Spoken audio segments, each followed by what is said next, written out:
Connecting now. All right, so welcome everyone. I'm Rachael O'Mara, and I'm so excited to be here today, introducing Laura Putnam. Hi, Laura. Hi, everyone.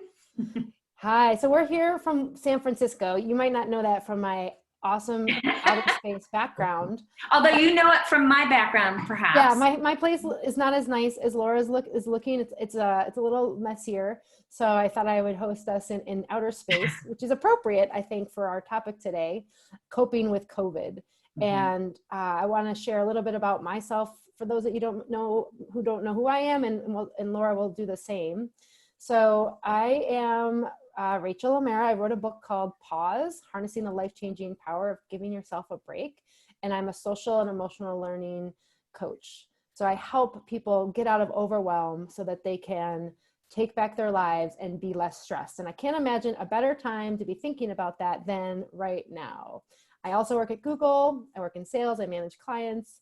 And today we're going to be sharing some of our top of mind tools and tips to help cope with COVID. So that's a little bit about me. How about you, Laura? Tell us about yourself. So I'm Laura Putnam, and I'm also an author. My book is called Workplace Wellness That Works. And it's a little bit of a nod to a lot of the popular media that's talked about how workplace wellness doesn't work. So it provides some ideas on how you can take a really good idea, which is why not leverage the workplace to promote better health and well-being if we consider that usually, although now is a little bit of an exception because of COVID-19, but usually most adults are spending the majority of their day when they're at work. So why not really take advantage of that to use it as a place to promote better health and well-being? And I have a company called Motion Infusion, and Motion Infusion is a well-being provider that's based in San Francisco that works with companies and organizations around the world. I was telling Rachel that I just got off the phone with friends who are in Egypt and Kuwait, and will be delivering a webinar for a virtual conference that in the Middle East next week on well-being and happiness. So 2 topics that I'm really passionate about. So that's who I am. Awesome.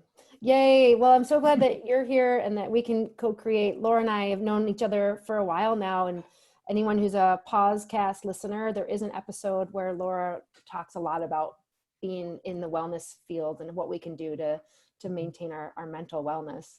And I think one thing that's really a nice thing to mention, Rachel, is how we know each other in the first place. And that is that we happen to be part of a really fabulous group of women authors who support each other. And I think it's really a model, not only for people in general, but particularly for women, that we really help each other out. So I feel fortunate to be part of that group. And one of the benefits has been getting to know great people like you, Rachel.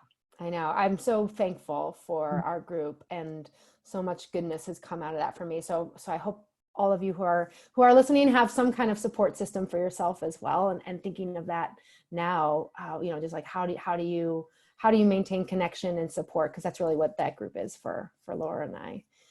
Yeah, so why don't we all just take one deep breath together as a pause and just kind of be in each other's presence, if you're up for that, whether you're virtual or sitting down in your home or making food or whatever it is. So if you want to go ahead and uncross your arms and uncross your legs, if you want to close your eyes, if you're comfortable with that, feel free. And just take a breath, inhaling through your nose, feeling your feet on the ground and holding your breath a little deeper, and slowly exhale, opening your eyes if they were closed. I feel like we all know how to breathe, but sometimes we forget, or it's not as deep as it could be. And that is one really good tip that I love to always bring in for myself if I'm feeling a little frenetic. And these days that happens. So, and our whole mission is to get people and teams and organizations in motion, literally, as in please don't have a seat, but also figuratively, as in making change. So we could also do a tiny bit of movement. Right now. Yeah. Why don't we do that? It can be something very simple. So we can just reach our arms up, take a breath with it, and then lean to one side, My green screen is freaking You're doing out. a good job of that in outer space. And then Yeah. come over to the other side. And I'm floating like, oh. And then come back up to the center, release the arms, and then imagine there's a balloon that's connected to your chest, and it kind of lifts your chest up and your head can tilt back. And then imagine somebody pokes you in the belly and you're going to curve and round the other way. And so again, the balloon lifts you up and kind of tilt your head back and arch, and then exhale, curve. And now lengthen all the way up. And then rotate one way. You can use your desk maybe to help you. Or the back of a chair. Yep. And then go the other way. I just felt my back crack. Oh, God, this was great. Okay. And then come back to the center. And then we'll finish up with one last movement. And that's actually spider push-ups. So put your fingertips together. This is a great thing to do if you're working on a laptop or a computer. So just kind of stretch out your fingers a little bit. Oh. And then release. And again, stretch out your fingers. I love this and one. Shake it out. Really simple little movements that make a difference. That was awesome. Yeah. So I learned this spider push-ups. Yeah. Awesome. I'm going to do that because we all are at our desks so much now. I know. On the screen time. So great tip already. Awesome. So coping with COVID, you had some great thoughts around this in terms of really what we can think, how we can reframe this in our minds to be at our, like, to really just the way I think of it is to be present for ourselves so that we can notice what's going on and really cope. So you could share a little bit about what your thoughts are. Well, the first big thing, I've been thinking a lot about Viktor Frankl and, his story and what he went through in World War II, lost most of his family to concentration camps and was in one himself. And what he came up with is this idea that we, in life, to a large extent, we have little or no control over the circumstances in our lives. So case in point right now with COVID-19, I mean, this is something that is so big and it is truly beyond anybody's individual control. And so what he then went on to talk about is this idea that what we do have control over is how we respond to those circumstances. And that's kind of the space that he describes, kind of, this space between the circumstance and how we respond. How do we expand upon that? And I think that, Rachel, your idea of pausing is a way to just kind of expand on that. Can I share a picture of Viktor? I actually have one right now. Yes, please do. He's a big, he's such an inspiration for me as an existentialist thinker and someone who survived the Holocaust. And I use him in my presentations because he has this wonderful quote, as you can see at the bottom, about choosing to create the space. And I can't imagine going through this period of time without creating space, which is what we all have right now. So yeah, I wanted to share this because this is his book right here. I started reading it again. It's so funny you said that. I'm reading it right now because it's all about how to find meaning when you feel like you're in a hopeless, uncontrollable situation. Yeah, exactly. So I think that's an important place to start, just to acknowledge that this is bigger than us. And but what we can do is to think about how we respond to that. So I think that's the first step in this. Yeah. So if you're familiar with Frankl's work or not, so he was a psychologist who entered into various concentration camps and really started studying people there in his way of, as best he could, and also helping others and himself cope. And what he really found is it was one of his theory of meaning, finding meaning. And what he realized is the people who made it through the Holocaust are the ones who chose to find meaning in their day, meaning like having a meal and eating it and finishing it, like little things, right? Like I'm going to make it through whatever it is that I'm going to be going through today. And I'm going to come out the other side so that I can put myself to bed. Like really simple stuff. But the ones who had that were the ones who survived, and the ones who just thought that was a hopeless, they did not. Another great example of someone in a similar circumstance is Nelson Mandela. And so one of the things that he did when he was on Robben Island in prison for 27 years is he decided that a way to respond to this and a way to keep meaning in his own life was actually to learn the language of the prison guards. So all of the prison guards who were white spoke Afrikaans, and he, on the other hand, spoke English, and his native language is called Xhosa. And so he, that was the piece that he really focused on. And interestingly enough, when he was then elected president of post-apartheid South Africa in 1994, that experience and really bridging the gap and developing an understanding of those prison guards was one of the most important aspects of his experience that he was able to bring to South Africa to help bridge these gaps and bring people back together following apartheid.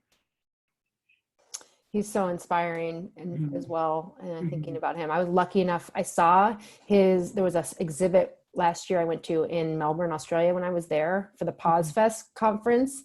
And it had his whole life like mapped out as an exhibit. And I think that will be moving around the world at some point. But yeah, just like all his dedication towards like feeling present with others, but also cohesiveness through like peaceful efforts and not this like war that a lot of times is more of the fight or flight response. And it worked. Yeah. So the second thing, kind of really along the lines of what can I do in response, is if there's ever a time to invest in your health and well-being, it is now. And while it may feel like this is selfish, I should be thinking about other people, what we're really discovering with COVID-19, not that it wasn't apparent before, but I think it's made apparent even more so now, is that health and well-being is not an individual pursuit. Rather, it is an interdependent one. How much I invest in my own health and well-being has a real direct impact on not only those people who I'm directly in contact with, but it ripples throughout social networks. And so this is a time when we need to be exercising. And I think it's fascinating how around the world exercise is deemed an essential activity. And this is something I've really taken heart from in San Francisco, that people are getting out and exercising. And I'm trying to do it safely. I'm seeing more and more masks now, or scarves. But also simple things like getting out and getting daylight. That's actually getting morning natural light is one of the most important things, and getting outside is one of the most important things that we need to do to keep our circadian rhythm on track. And like vitamin D too, right? Absolutely. But it's really interesting, if we're indoors all day, our bodies kind of get confused about what's day and what's night. And so it's harder for us to sleep. And so if we get that natural light in the morning, it actually helps to prime our bodies to be able to sleep at night, because we're awake when we're in the natural light, and then we have the natural rhythm to then go to sleep later. So having those differentiators. And then of course, eating healthy right now is just so essential as well. So I just think we can't overlook the basics. We have to each really think what we can do to sustain our level of health and well-being and sustain our immune systems.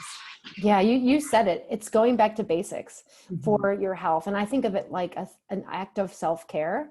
And that can mean, self-care means so much in different ways, but to me, all it means is taking care of yourself, because we've got to be okay first so that we can support and help others. It's just that oxygen mask metaphor in another way, right? We've heard that absolutely times. And I think the nice thing about calling it self-care, as you're saying, is that it gives us choice in terms of everybody takes care of themselves in different ways. And so, you know, one of the things that for me that self-care is watching funny movies. You know, it's like Yeah, laughing. you know, it's a way of self-care. So it doesn't just have to be the obvious things, although those things are important. But what are those things that really help to restore you and Mm-hmm. allow you to provide self-care? Yeah, I agree. And asking yourself, because it's going to be different for each of us. So even thinking about it as a reflection question, journaling self-care too, I think. And I go in and out of it, but right now I'm really making an effort to try to do it daily and just express, like do what, like 2 minutes even, what is it that's on my mind, which helps me empty out all my thoughts or my emotions. So at least to like clear my head in the morning. And one thing I just started doing was yesterday, literally coming up with a top 10 list of my day, like 10 positive moments that happened in my day. And I just literally started yesterday, but my husband and I tried it and it was really fun. Like that's bringing me joy and laughing and like wanting to really connect. And it's been, and there's research on this too, that when we create more moments of joy, including, by the way, talking to strangers, that actually connects us more, and people are more afraid than ever now to do that. But even saying hello on the street, making eye contact, that could be a positive moment of your day. But the research shows us that when we create little blips of positivity, our happiness set point can change. So we're Well, not what's really necessarily. interesting also, Barbara Fredrickson has done some really interesting research around this. And a lot of it is an extension of Seligman's work about naming 3 good things and about how that can Yep. rewire our brains to be more optimistic. But it's also what Barbara Fredrickson talks about is that, you know, our brains are kind of wired to notice the negative. It's a self-protection, like snake, you know, we really, it's kind of strong negative emotions, whereas positive emotions tend to be more subtle. And so what she talks about is if we don't call it out, we tend to overlook the good things that have happened. And there's a hospice nurse by the name of Bronnie Ware, and she spent 15 years with dying patients. And she noticed that she heard the same dying regrets over and over and over again. And one of those, which I think is so fascinating, is this theme that I wish I had let myself be happier. Not I wish I had been happier, but I wish I had just let myself be happier. And I think that just taking the time to kind of actually notice all those good things that are happening, rather than just focusing on the negative things, can really help to bring those more to the surface. So it really has to be, to a certain extent, an intentional exercise. And Chris and I also do that a lot of times. Like, what are the good things that have happened, and calling those out, naming those out, makes a big difference. Yeah, and I'm so stoked you brought up Barbara Fredrickson, another like psychologist who's really helping us out these days, positive psychologist Martin Seligman, and like I agree, and we have to make them positive. We have to call them out, like you said, and they have to be conscious, or else they don't register, and we don't like acknowledge them enough to move forward. And so that brings on like our prefrontal lobe and our thinking brain, right? Like, oh, I got to give it a little massage right now. It's a little bit tired. It's a little flabby. But you can engage them that way. And we're just not wired, like you said, that in that mode. So that's an act of self-care for sure. Even just acknowledging that and noticing how you feel. That's something that I say, like one of my biggest mantras is, naming a feeling, name it. Well, this isn't my mantra. Daniel Siegel's name it to tame it. Where I just name a feeling that's and just even saying that to myself, whether I say it out loud or I label it internally, like I feel fear, like I feel sad, is an act of self-care too. It can be that simple. And a lot of times people think those are negative emotions, speaking of negative and positive. And the way I like to think about it is there's that's just our label for positive or negative. It's all emotions are helpful. All emotions are data, and they're more just data points. Nothing's positive, nothing's negative. Just depends on perspective. So even naming that as you notice it, like I am feeling joy, can help bring that into positivity a little bit, even amplify it, like regulating up. I think also when we name the emotion, it also, a big challenge for me is around self-compassion. And, just to say, gosh, I'm feeling sad right now, is actually a way to kind of have, foster some self-compassion. Absolutely. Mm-hmm. Here. And who doesn't need more self-compassion right now? Mm-hmm. Yeah. So important. Yeah. So we've got number one, the idea is like, coping with creating meaning for ourselves, right? Like that's what we talked about with Viktor Frankl and Nelson Mandela. Now it's like investing in your health. Mm-hmm. That's the second one. And that can mean food. I love the food aspect as well. And I'm such a proponent because I've seen when I eat poorly and I've seen when I don't, and I can tell you like firsthand, maybe we've all experienced that, how much it helps to have good food and nutrition. Totally. Is there anything else that you would share from like the coping with COVID that? Yeah, I mean, I think the last thing is, and this is a little bit more heady, but just kind of, what it means to be human. And I think a lot about the research, longstanding research by two researchers by the name of Ryan and DC.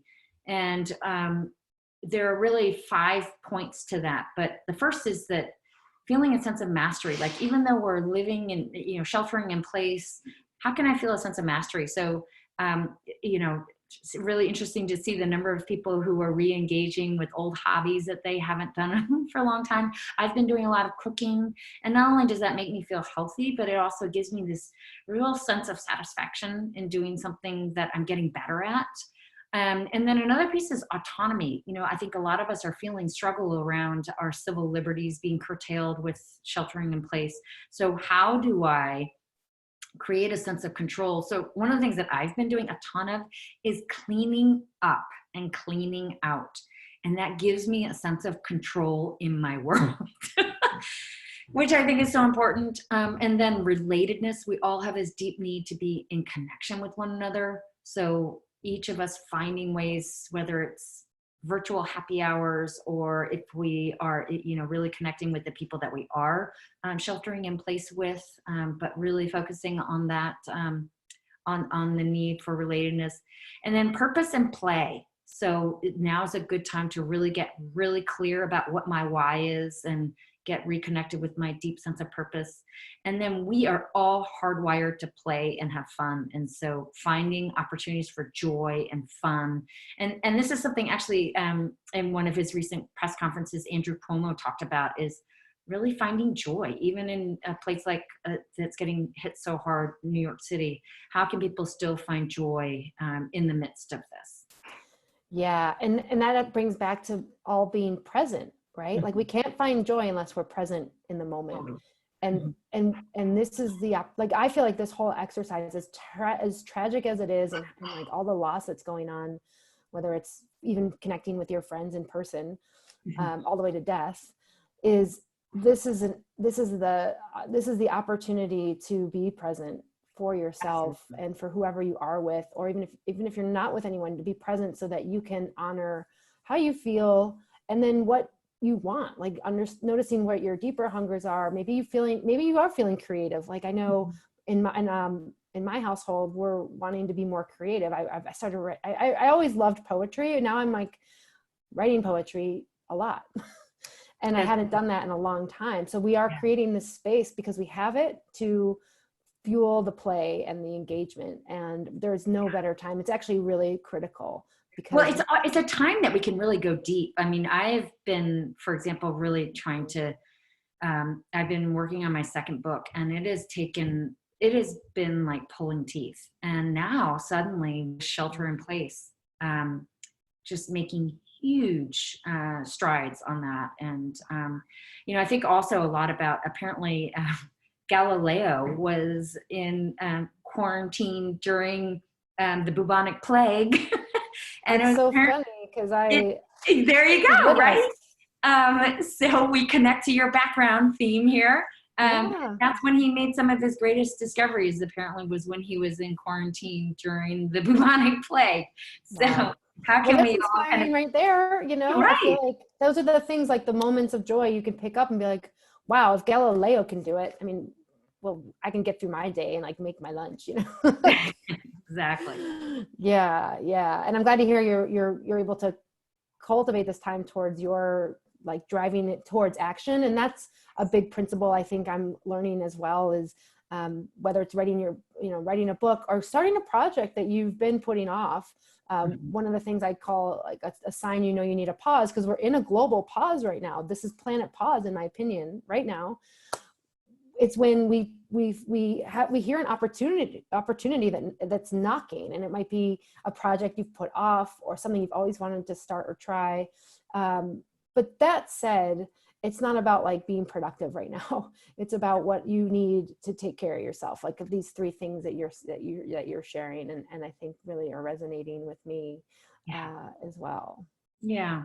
I mean, and one of my hopes is that that this pause or this slowdown that we're all engaging with as a global community, I think there's also, I get the sense that when I go out for walks and when I'm around people, even with the social distancing, one of the things I've noticed is that people are kinder to each other. And I think a lot of that comes from just slowing down. And so my hope is that we're able to take some of the best parts of this and integrate it into our lives moving forward, when hopefully things do get back more to normal, that we can be kinder to others, to ourselves, and take more space in our day-to-day lives, kind of slow it down so that we can focus on what's most important.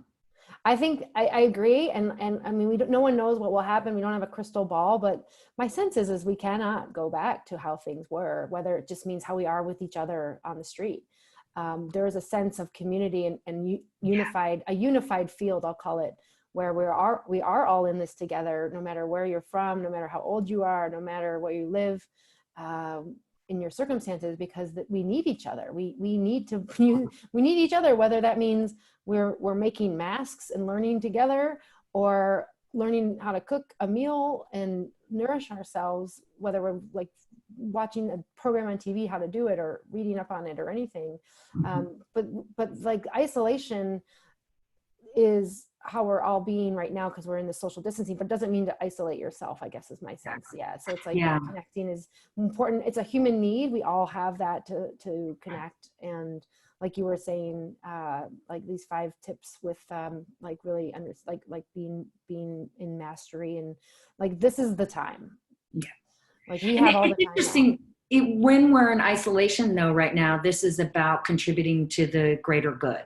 And so in fact, it's really a redefining of what health and well-being means. And one of the things that I've seen in our field is that health and well-being has been framed up as a matter of taking personal responsibility. So it's really kind of an individual endeavor.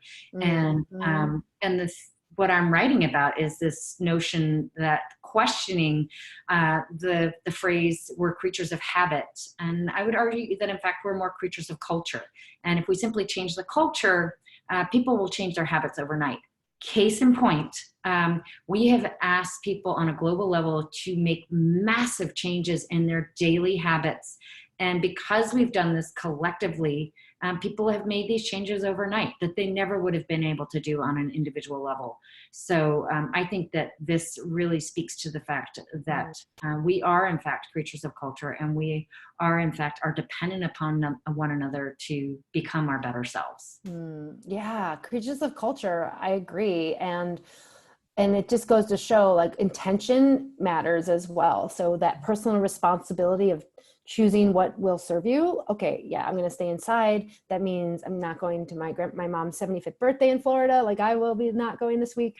It's like, where am I doing that? But this is the culture we're all getting called to participate in, because we need it. And I love that, because we do think we're ruled by our habits. We think this can't change, or the thoughts are so wound up in what we've known, and that's simply not true. Those are distortions that can be shifted, but it takes the intention, and that's the personal responsibility part. So I love that you brought that up, because that's each of us right now in our respective homes and in this petri dish of the planet right now, where we're coming up with new ways of living, new ways of being, and we we are creating a new culture right now. So you are doing that. We're all doing that. And even that is an inspiration, right? Thinking about what would the world be like if we are connected in a way that serves each of us better. And as horrible as we are in right now, the other side is coming, and it will take time. But I think that that's something that can continue to like be in the back of my mind, is like, yeah, this is me creating in the new culture of the world, and like it will be different, and it will serve in a better way, I think. Yeah. And that's what I believe. Yeah. I agree. Well, what a great conversation. Yeah, I know. So do you want to do a quick recap? Because we covered a lot, and I love Yeah. all the points that you Yeah. Yeah. I mean, to recap, I've been really inspired by the book by Gabriel Garcia Marquez, Love in the Time of Cholera. And I kind of look at this as love and life in the time of COVID-19. And, how do we kind of keep it together when it feels like the world is falling apart? And, how do we each cope with this? And so the first big piece, being inspired by Viktor Frankl, is how do we kind of create that space between stimulus and response, and understand that while I as an individual have little or no control over these circumstances that we are finding ourselves in right now, I have infinite power as to how I respond to those circumstances. This is my road to finding meaning. The second piece is to really use this as an opportunity to invest in the basics, the stuff that we all know we should be doing, but it actually really does make a difference. So exercising, even if it's simple little exercises like we did at the beginning, or taking time to take a breath as we did at the beginning, eating healthy foods that make us help us to feel better and be stronger and support our immune system, getting rest, getting out in the fresh air to keep our circadian rhythm on track, having a regular routine. All of these kinds of things are really essential right now. And then finally, the third big piece is to really tap into those universals, those universal needs that we all have as human beings. And those 5 are competency. We all have a deep need for a sense of mastery. Autonomy. How do I retain a sense of control even when I feel like I have less control than I normally do? Relatedness. How do I stay in connection with those people, with my friends and family and my coworkers? Then the fourth being purpose. How do I really connect with my deeper sense of why? And then finally, play. How do I kind of keep sense of joy and infuse some fun in my life, even though it's a pretty terrifying, grim time that we're in? But how do I sustain that in response? Mm-hmm. And so for today, because we've still got a day, what are you going to do in those 3 things that you would say is going to help to bring that together for you? Like just an example through a daily thing that you would do. Well, I'm getting really excited about every day I've been planning out my menu. So on the menu today is a beet and apple soup that I will be making. So it's something not only that's good for my self-care, but it's also something that really gives me a sense of competency and a sense of mastery. I've really gotten to be a much better cook now. So I feel like that when our shelter in place is over, I'm going to be able to throw the best dinner parties. Oh my God, I love it. I love the vision that you connected it to like where you're going. Yes. And on that note with soups, I made a soup last week, and I don't cook a lot, but I am cooking like you. It sounds very similar. And they're so comforting right now, right? Those warm comfort soups, and it was healthy. I made a carrot ginger soup, and ooh, delicious. So I highly recommend the soups or the stews that anyone finds a recipe that you want to try. Love it. And it's towards your sense of mastery. Yay. Good job. Yeah. I was outside today grocery shopping. So I was outside, but it's a little overcast. And yesterday I did go for a run. So I felt like I got my exercise in. I knew I needed to move my body a lot. And I'd been sitting for a while over the weekend in my my master's classes. So there you go. Those are some good examples. So hopefully all of you who are watching this, you can think of one thing you can do today towards any of those goals, and maybe there's more. But I love like planning the menu too. So it's like, what's on the menu today? Having a whole other perspective of that for yourself. Yeah. And I actually planned it last night right before going to bed. It's kind of a fun thing to do. Like, oh, what's going to be on the menu tomorrow? And again, it's also kind of like. You print out menus for your family? Do you have like little, like a chalkboard with the specials on it? Or Oh, I wish I love that. It's more, I kind of plot out in my brain what are the things that I want to do, and I create a shopping list accordingly. But I like the idea of having a chalkboard of kind of what's on the menu for the day. Yeah, that could be really fun. Yeah. And Laura, how can we find you and learn more about this book that you're putting out there, and just your, in general, like the other books that you have? I know there's a lot of resources that you've been providing. So I can be reached directly by email, laura@motioninfusion.com. Certainly also you can go to the Motion Infusion website, as well as the lauraputnam.com website. And then I am on all the social media platforms. So Twitter @Motion Infusion, Facebook, both Motion Infusion and Laura Putnam. LinkedIn, I'm really active, as well as Instagram. Awesome. So any of those platforms. Yeah.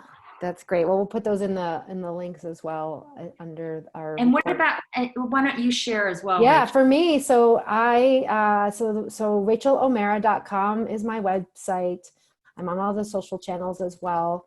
The book Pause, you can find it on Amazon, and I have a podcast called the Pausecast. Laura, you're on it as an episode, Yes. but I feature individuals who I think are transforming the world and helping us raise our consciousness and move us towards who we can become and reach our potential. So Laura, you're a big contributor to that. And I have, I just put out an episode on COVID, dealing with COVID in uncertainty. And I talk a lot about being with our fear and choices we can make in that.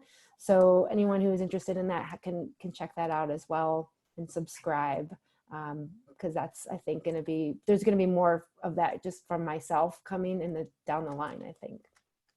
And I should also add, I'm putting together a COVID Love and Life in the time of COVID-19 resource packet. So anybody who is interested in that, I'm making that available as well. I know. I love that all these resources are coming out, because the good news is I think these will be very applicable even when we're not in a shelter in place, or when we're not in this circumstances. Yeah. Great. Well, Laura, it was so fun to be with you today. Likewise. Thank you so much for being with us, and Thank you. I'm feeling a lot of joy that we were able to co-create. Likewise. Thanks.